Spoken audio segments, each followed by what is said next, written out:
اب ایک خوشخبری سنائی گئی کل، اور وہ خوشخبری تھی کہ $7 ارب کا ہمارا IMF نے پروگرام منظور کر لیا ہے، اور اب $1 ارب 10 کروڑ کی قسط آئے گی۔ $7 ارب کے قرضے کی منظوری کا مطلب یہ ہے، جس پہ خوشیاں منائی گئیں اور بریکنگ نیوز کے طور پہ یہ دیا گیا کہ ہو بہت بڑی کامیابی ہو گئی ہے، ہمیں $7 ارب قرضہ اور مل رہا ہے۔ اس کا مطلب ہے کہ تقریباً کوئی 2000 ارب روپیہ جو ہے وہ پاکستانی قوم مزید مقروض ہو گئی ہے۔ 2000 ارب روپے کی آئی تھنک اتنا ہی بنے گا، کیونکہ $280 کا $1 ہے تو 7000 ارب ہے، تو اتنا ہی آئی تھنک بنے گا۔ تو یہ سچویشن ہے اس وقت کی کہ 2000 ارب روپے کی پاکستانی قوم مقروض ہو گئی، اور وزیر اعظم اور پوری کابینہ اس پہ خوشیوں کے شادیانے بجا رہے ہیں، اور یہ تو ہے صورتحال۔ اب یہ 2000 ارب روپیہ جو ہے یہ ریکور کیسے ہوگا، کیونکہ یہ ہم نے سود سمیت واپس کرنا ہے، اور سود سمیت واپس کرنے کے لیے یہ منی بجٹ آ رہا ہے، اور 2000 ارب روپیہ ہم وصول کر رہے ہیں، تو اس کا مطلب ہے 2000 نہیں 3000 ارب روپیہ ہم کمائیں گے، پاکستان کے عوام سے حاصل کریں گے، اور حاصل کر کے 3000 ارب روپیہ واپس کریں گے سود سمیت۔ تو یہ ایک سادہ سی بات ہے۔ تو یہ پیسے جو ہیں یہ میں نے اور آپ نے دینے ہیں، جو ٹیکس دیتے ہیں، جو پاکستان کے شہری ہیں، بچے ہیں، بوڑھے ہیں، بزرگ ہیں، جوان ہیں، سب، کیونکہ ہم ہر چیز پہ ٹیکس دے رہے ہوتے ہیں۔ یہ تو ٹیکس تو دینا اچھی بات ہے، لیکن مسئلہ یہ ہے کہ ٹیکس کے بدلے میں جو ریاست ہے، جو حکومت ہے، وہ اپنے شہریوں کو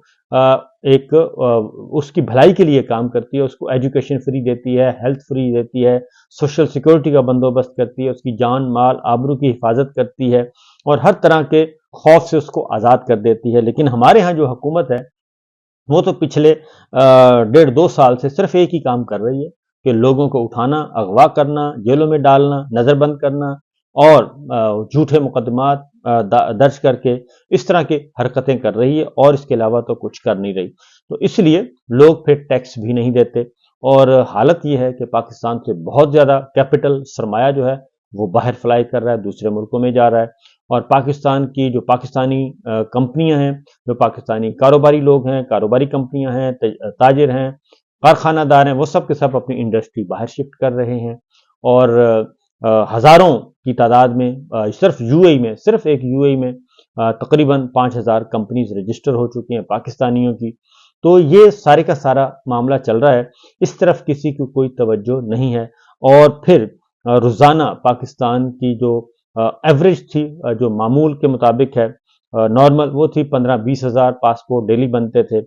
اب وہ تعداد ہو چکی ہے 66,000 تک جا چکی ہے۔ 66,000 پاکستانی روزانہ پاسپورٹ کے لیے اپلائی کر رہے ہیں، اور پاسپورٹ اس لیے اپلائی کیا جاتا ہے کہ وہ بیرون ملک چلے جائیں۔ تو میں ذاتی طور پر جانتا ہوں کہ یہاں تک کہ لوگ اپنے گھر بیچ کر، جو اکلوتی ان کی پراپرٹی ہے، جو اکلوتی جائیداد ہے، اپنے بچوں کی جو چھت ہے، وہ بھی وہ کہتے ہیں کہ ہم گھر بیچ کر پاکستان چھوڑنے کے لیے تیار ہیں، کیونکہ ہم یہاں پہ بہت زیادہ مایوس ہو چکے ہیں، اور ہمیں یہاں پہ مستقبل محفوظ نظر نہیں آ رہا۔ یہ پاکستانیوں کی ہے، یہ میں اپنی ذاتی انفارمیشن کی بنیاد پہ بتا رہا ہوں۔ لوگ رابطہ کرتے ہیں کہ جناب کچھ ہماری ہیلپ آؤٹ کریں، ہم جانا چاہتے ہیں پاکستان سے، کیونکہ یہاں پہ بہت حالات مشکل ہو گئے ہیں، صرف بجلی کا بل ہی جو ہے وہ نہیں دیا جا رہا، اور باقی یہ ہے کہ یہ ایک ایسی ریاست بنا دی گئی ہے کہ کچھ پتہ نہیں کہ کب پولیس اور کب نقاب پوش آئیں اور بندہ اٹھا کر لے جائیں۔ یہ آج اسلام آباد ہائی کورٹ میں بھی یہ معاملہ رہا، جسٹس محسن اختر قیانی صاحب کی عدالت میں، اور انہوں نے آج پھر آرڈر پاس کیا۔ انہوں نے کہا جی کہ لاپتہ افراد ایک بہت بڑا مسئلہ ہے، اور اس ایشو کو سالو کرنا ہے، اور یہ بھی نہیں ہم کہتے کہ جناب صرف الزام تراشی کر دی جائے، الزام تراشی بھی نہیں، لیکن یہ حقیقت ہے کہ بہت بڑا مسئلہ بن چکا ہے، اور اس کو پراپر طریقے سے ریاست کو حل کرنا چاہیے، حکومت کو حل کرنا چاہیے، اور اس کا کوئی میکنزم طے کرنا چاہیے کہ کسی بندے کو، اگر کوئی بندہ حکومت کو چاہیے، کسی ادارے کو چاہیے، تو اس کا طریقہ کار کیا ہے۔ تو انہوں نے آج ایک آرڈر پاس کیا کہ حکومت نے جو کمیٹی بنائی ہے، ISI کے بریگیڈیئر، MI کے بریگیڈیئر، IB کے ڈائریکٹر، تو وہ آ کے عدالت کو بریف کریں اور بتائیں کہ اس وقت تک کیا اقدامات اٹھائے جا رہے ہیں۔ تو ایک طرف تو یہ سی چیز چل رہی ہے، اور مسلسل پاکستان قرضوں کی دلدل میں دھنستا جا رہا ہے، اور کہیں سے کوئی اچھی خبر نہیں آ رہی، اور یہ جھوٹ بولا جاتا ہے۔ آج سٹاک مارکیٹ ہے وہ آپ کی سنبھلنے نہیں پا رہی، حالانکہ کل IMF کا اگر لون منظور ہونے کی بریکنگ نیوز آ گئی تھی تو پھر اسٹاک مارکیٹ کو سٹیبل ہونا چاہیے تھا، پاکستان کی اکانومی کو سٹیبل ہونا چاہیے تھا. وہ روزانہ کریش کر رہی ہے، روزانہ کوئی مہینے میں ایک دن اس کے نمبر اوپر جاتے ہیں، سنبھلتی ہے، لیکن 29 دن سے وہ نیچے جا رہی ہے. ادھر بھی کسی کی کوئی یہ جو اسٹاک مارکیٹ ہے وہ بھی ایک انڈیکیٹر ہوتا ہے کہ جناب کیا سوچ رہے ہیں لوگ، کیا سوچ رہے ہیں، مارکیٹ کی جو ہے وہ پلس کیا کہہ رہی ہے، تو اس سے اندازہ کر سکتے ہیں. تو لیکن ایک منی بجٹ کی تیاری کی جا رہی ہے، اور منی بجٹ میں یہ تقریباً 1000 ارب روپے کا، 1000 ارب سے زیادہ کا جو منی بجٹ ہے وہ لگایا جا رہا ہے. دوسری جانب عمران خان صاحب کے خلاف آج جیل میں بھی ایک ٹرائل ہوا، اور اس کے بعد ایک اسلام آباد ہائی کورٹ تھا.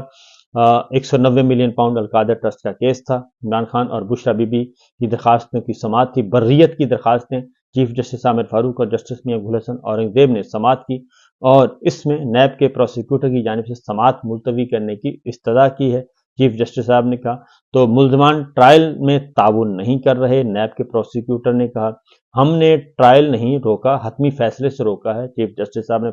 واضح کیا ٹرائل میں اگر تعاون نہیں کرتے تو پھر متعلقہ عدالت دیکھے گی. ٹرائل جاری رہے گا کا مطلب ہے جاری رہے گا، حتمی فیصلہ نہیں دیا جائے گا. اور یہ ہم نے سادہ سی انگریزی میں یہ بات کہی ہے، ٹرائل کس مرحلے میں ہے اور کیا ہو رہا ہے ہم اس میں مداخلت نہیں کریں گے. اور کیس کی سماعت جو ہے یہ بدھ تک ملتوی کر دی گئی، اور 2 اکتوبر تک ملتوی کر دی گئی ہے جی سماعت. اور اسلام آباد ہائی کورٹ نے احتساب عدالت کو ٹرائل جاری رکھنے کی ہدایت کی ہے، لیکن انہوں نے یہ کہا ہے کہ کوئی حتمی فیصلہ آپ نہیں کریں گے. اور چیف جسٹس صاحب نے یہ بھی کہا کہ یہ تاثر نہیں آنا چاہیے کہ عمران خان صاحب یا بشرا بی بی کے وکلا جو ہیں وہ ٹرائل کو میں تاخیری حربے استعمال کر رہے ہیں، لہذا 2 اکتوبر کو سماعت ہوگی. دوسری جانب عمران خان صاحب کی درخواست ضمانتوں کی سماعت جو ہے بشرا بی بی اور عمران خان کی تھی، وہ بھی اڈیالہ جیل میں آج ہوئی ہے. اور شاہ رخ ارجمن جو جج صاحب ہیں انہوں نے بعد از گرفتاری درخواستوں کی سماعت کی، اور اسلام آباد ہائی کورٹ نے ورکنگ ڈیز 5 یا 7 ورکنگ ڈیز میں ہدایت کی ہے کہ جوڈیشل پالیسی کے مطابق ان درخواستوں کا فیصلہ کیا جائے. آج یہ اسپیشل جج تھے جی سینٹرل شاہ رخ ارجمن جیل میں گئے ہوئے تھے، وہاں پہ سماعت ہوئی ہے. عمران خان صاحب اور بشرا بی بی وہاں پہ حاضر ہوئے، اور عمران خان صاحب نے خاص طور پہ کہا کہ جج صاحب سے کہ ہماری درخواستوں کا فیصلہ آج ہی کریں، اور جو بھی ہے خارج کرنا ہے ہمیں خارج کر دیں. اگر ہماری درخواستیں منظور کرنی ہیں، ہماری ضمانتیں منسوخ کرنی ہیں منظور کرنی ہے منظور کریں، خارج کرنی ہے خارج کریں، لیکن فیصلہ آپ آج ہی کریں اور اس کو ڈیلے نہ کریں. اور پروسیکیوشن ٹیم کے نے ضمانت کی درخواستوں پر دلائل مکمل آج نہیں کر سکے جی، اور انہوں نے وقت مانگا. اس پر عمران خان اور بشرا بی بی کے وکلا نے کہا، سلمان صفدر صاحب نے، کہ یہ تاخیری حربے استعمال کر رہے ہیں، یہ دانستہ کر رہے ہیں، اور وکلا صفائی کی دلائل کے لیے پروسیکیوشن کو مزید وقت دینے کی انہوں نے مخالفت کی. اور انہوں نے کہا کہ جناب یہ فیصلہ آج آپ کر دیں، اور عدالت ضمانت کی درخواستوں پر آج ہی فیصلہ کرے. اگر کچھ نہیں ہونا تو عدالت ہماری ضمانت کی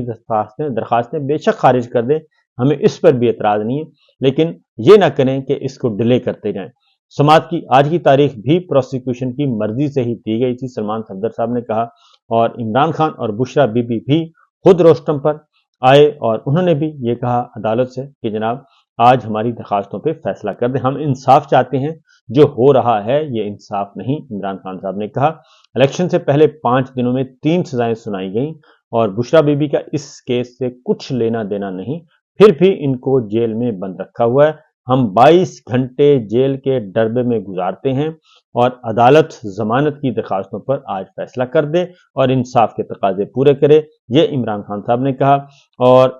پھر جی عدالت نے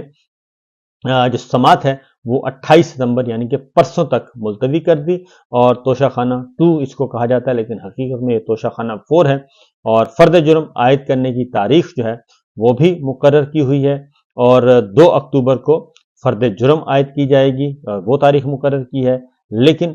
پرسوں یعنی کہ 28 تاریخ مقرر کر دی ہے درخواست ضمانتوں کو حتمی شکل دینے کی. تو لہٰذا وقت کافی ایسے لگ رہا ہے کہ مشکل ہے اور کم ہے، اور مقابلہ سخت ہو رہا ہے. دیکھیے آگے آگے ہوتا ہے کیا.